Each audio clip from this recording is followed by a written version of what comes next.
Hi guys, I'm back with another video, and on today's video I'm going to show you how to make Mexican Gelatina. Mexican Gelatina is a popular dish in parties and fiestas. It's super enjoyable to have, and I just made it plant-based and a little bit healthier. Now let me show you how to make it. So the first thing that we have to do is make a simple syrup, and I'm using half and half of raw cane sugar and monk fruit. I ran out of monk fruit, but you can use 100% monk fruit or date sugar. And I'm gonna add equal parts of sugar and water, so 1 cup of sugar to 1 cup of water. And we're gonna transfer this to a saucepan, allow it to boil and reduce slightly to a nice syrupy consistency, okay? This will take about 5 minutes. And I chose to make a simple syrup instead of adding just sugar because I feel like the texture is just way better. So in my opinion, use a simple syrup. Okay, and that's how it's gonna look like. For the color of the gelatina, I'm gonna be using spirulina for the green color and cranberry juice for the red color. So the first thing I wanna do is get all my ingredients ready. I wanna get 3 teaspoons of agar for the cranberry and 1 teaspoon for the spirulina. And then you're just gonna add as much water as you need to coat it.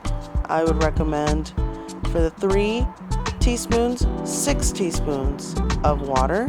And for the 1 teaspoon of agar, we put just 2 teaspoons of water. And you create a slurry, an agar slurry.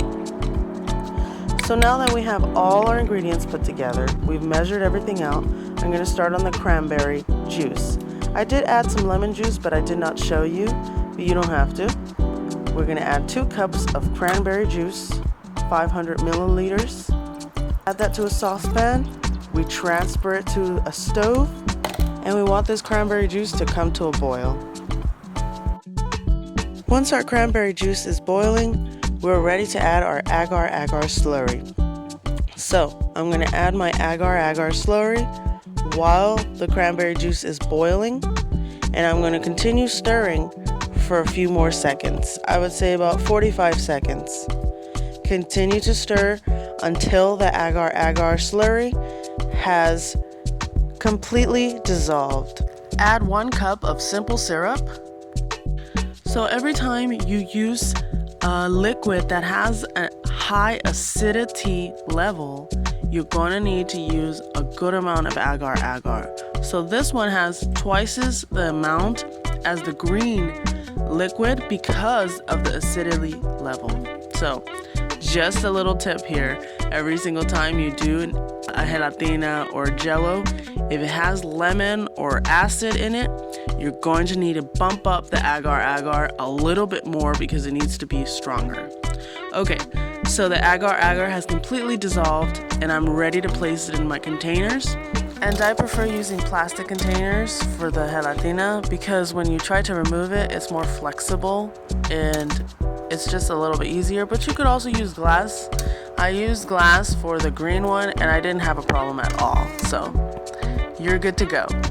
So once you put it into the containers, you want to leave it in the fridge for overnight or until it solidifies. It usually takes about 3 hours. Agar solidifies really well. It's an amazing ingredient. But I like to just to be 100% sure for insurance policies, I like to leave it overnight. So allow this to cool just a little bit before you put it in the fridge. Alright, we're gonna move on to the green one. The green one as well, 2 cups, 500 milliliters. We're gonna add that to a saucepan and transfer it to the stove top so we can boil it. And we're gonna stir that concoction till it comes to a boil. And I like to stir this one a little bit because I want the spirulina to dissolve. I'm gonna add 1 cup of the simple syrup that we created earlier on this video. Add that in and make our gelatina nice and sweet. It's gonna be really sweet with 1 cup, so if you don't like it too sweet, just use half a cup. Stir and dissolve and allow this mixture to come to a boil. Once it has reached a boil, we're gonna add our agar slurry, and we're gonna stir the slurry till it completely dissolves. The This will take about 45 seconds to a minute. Then we place it into a container of your choice. We allow to cool for about 5 to 10 minutes outside, and then we place it into the fridge overnight. Now we're going to do the creamy one, the creamy gelatina. This also is 500 milliliters, 2 cups of soy milk, or any milk of your choice. I like soy milk, it's more creamy. We're gonna need to make a simple syrup for the milk gelatina. So I'm quickly gonna make a 1-to-1 ratio, 1 cup of sugar to 1 cup of water, boil this, and reduce it down to a simple syrup. Once I have my ingredients mixed out, I'm gonna add my milk into the saucepan, and I'm gonna temper my milk. So I'm gonna transfer that to a saucepan and allow it to temper and come to a boil. You want to keep stirring because it might get stuck to the pan. So continue to stir. And I'm going to add my simple syrup, 1 cup. I also added some vanilla extract, but I didn't show it. So continue stirring this milk until it reaches a boil. Add your agar slurry inside and stir continuously for about 45 seconds till the agar slurry has completely dissolved. So once the agar has dissolved completely, we're going to transfer this to a container and we're going to allow it to cool slightly. We need this to cool down before we add it to the gelatina, because if we add this hot milk to the cold gelatina, it's going to melt it. So we need it to cool down just a little bit. So while we wait for this to cool down, we can cube up our gelatina. I want little cubes, so I'm going to cut them into little cubes. So I'm going to use a knife to cut the gelatina, and then I'm going to use a spatula to remove the gelatina.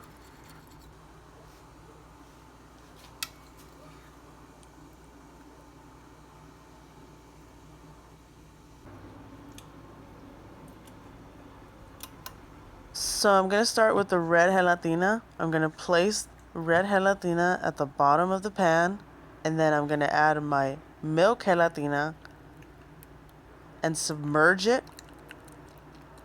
Once I submerge it, I'm going to place it back into the refrigerator and allow it to solidify just a little bit. This will take about 10 minutes. Once it's solidified, we're going to continue the pattern. I'm going to add green gelatina and the red gelatina, and we're going to create a pattern.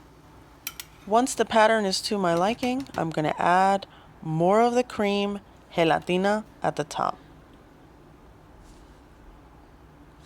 and completely submerge it. Put it back into the fridge and allow it to set again and continue the pattern till it's all the way at the top.